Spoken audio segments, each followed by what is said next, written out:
Attention, cette émission est laissée à la discrétion de l'auditeur. Les propos et les opinions peuvent choquer. Oreilles sensibles s'abstenir. Richard Martineau. Un animateur pas comme les autres. Richard Martineau.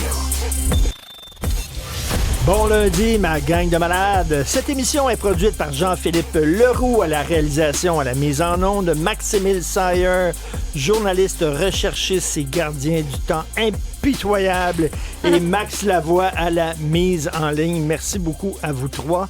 Avez-vous passé un bon week-end? J'espère que oui. Vendredi soir, je suis allé souper avec ma blonde dans un resto. Elle dit « ça me tente d'aller manger de l'Indien. » J'ai dit « Parfait, on va aller manger de l'Indien dans un bon restaurant indien. » Samedi, on est reçus à souper chez des amis. Ils ont fait venir de l'Indien, fait que c'était super bon. J'adore l'Indien, on a mangé de l'Indien, très belle soirée. Et dimanche, j'ai dit à mon fils, c'était son anniversaire ce week-end. « Écoute, c'est toi qui décides la bouffe qu'on va manger. » Il dit « Je mangerai bien de l'Indien. » Alors, ça fait 3 jours que je mange de la bouffe indienne très épicée et je pète le feu. Quand je dis je pète le feu, c'est même pas une image, c'est pas une métaphore, c'est à prendre vraiment au pied de la lettre. Je pète littéralement le feu, OK, là? J'ai le feu au cul, alors tout va bien. Alors, ce soir, c'est quoi ce soir? Il y a des restants de l'Indien. Oh, ça va bien. D'hier, il en restait. Bon. Fait que c'est ça que je mange ce soir. Je pensais que tu allais prendre une pause d'une couple de semaines. Mais non. Non. Il y a des restants, il faut y manger. Hein? Puis Dieu sait qu'il en reste tout le temps des restants Il indiens. en reste tout le temps. Alors, c'était le 8 mars. Avez-vous déjà remarqué, le 8 mars, on célèbre toujours les femmes de gauche. Quand il y a un texte, mettons, sur les femmes d'opinion qu'on célèbre, on rend hommage aux femmes d'opinion, vous pouvez être sûr que ça va être rien que des femmes d'opinion de gauche. Il n'y aurait pas une femme d'opinion un peu à droite. Quand on célèbre des politiciennes, c'est certain qu'on va célébrer des politiciennes à gauche, des gens de Québec solidaire, etc. On ne parlera pas de la première ministre de l'Alberta. C'est pas rien. C'est une femme qui dirige l'Alberta. Mais non, elle est à droite. On ne parlera pas de l'héritage de Margaret Thatcher. Ben non, c'est une mauvaise femme. Elle est à droite. Fait que là, moi, je me demande, coudonc, est-ce qu'on célèbre une idéologie ou on célèbre un sexe? Parce qu'une femme, c'est une femme. Il n'y a pas des femmes de gauche puis des femmes de droite. À ce que je sache, ce sont des femmes.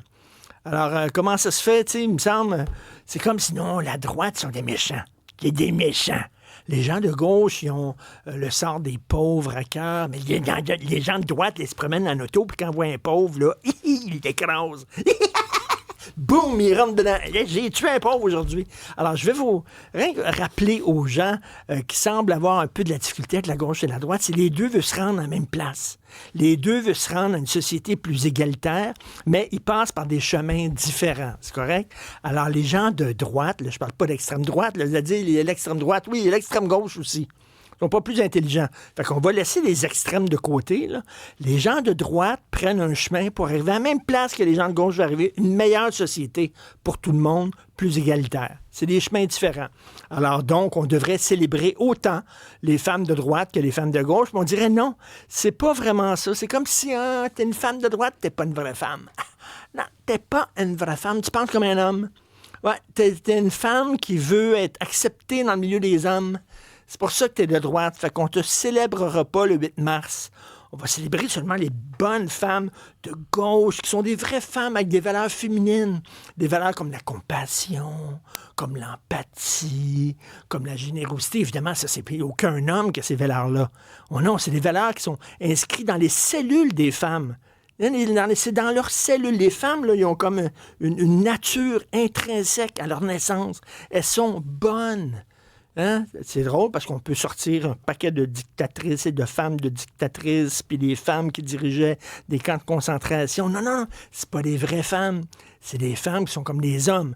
Tout ce qui est méchant, c'est des hommes. Alors, une femme méchante n'est pas une vraie femme, c'est une femme qui est un homme. Les femmes qu'on célèbre, c'est pour leur vertu féminine. Elles sont gentilles. Ils ont plein de compassion. Je trouve vraiment, là, c'est un anniversaire important, l'anniversaire des femmes, et on devrait célébrer toutes les femmes. Et quand une femme s'est rendue à la tête d'un pays, on dit bravo, même si on n'est pas d'accord avec Margaret Thatcher. Moi, je suis pas vraiment d'accord avec, par exemple, Françoise David. Il y a bien des choses qui nous séparent, mais c'est certain que le 8 mars, ben, je veux qu'on célèbre, bien sûr, ce que fait Françoise David, parce que c'est une grande dame du Québec. C'est une dame importante du Québec. Alors, je reviens pas, là. C'est comme s'il y avait une petite gang qui avait vraiment détourné le sens de cette journée-là. Et on parle seulement maintenant des femmes de gauche et pas des femmes de droite. Avez-vous vu dans le journal, il y a une école à Montréal, pas à Tombouctou, là, à Montréal, qui n'a pas d'eau courante depuis 2 ans. Depuis 2 ans. L'école est là. Les enfants doivent apporter des bouteilles d'eau. Ils ne peuvent pas aller boire à la fontaine ils ne peuvent pas laver leurs légumes. Ils ne peuvent pas se laver les mains. Il n'y a pas d'eau courante depuis 2 ans. Ça, c'est typique du Québec. Et j'en parlais tantôt avec Benoît Dutrisac. Je ne sais pas si vous m'avez entendu, mais je vais rien que le répéter.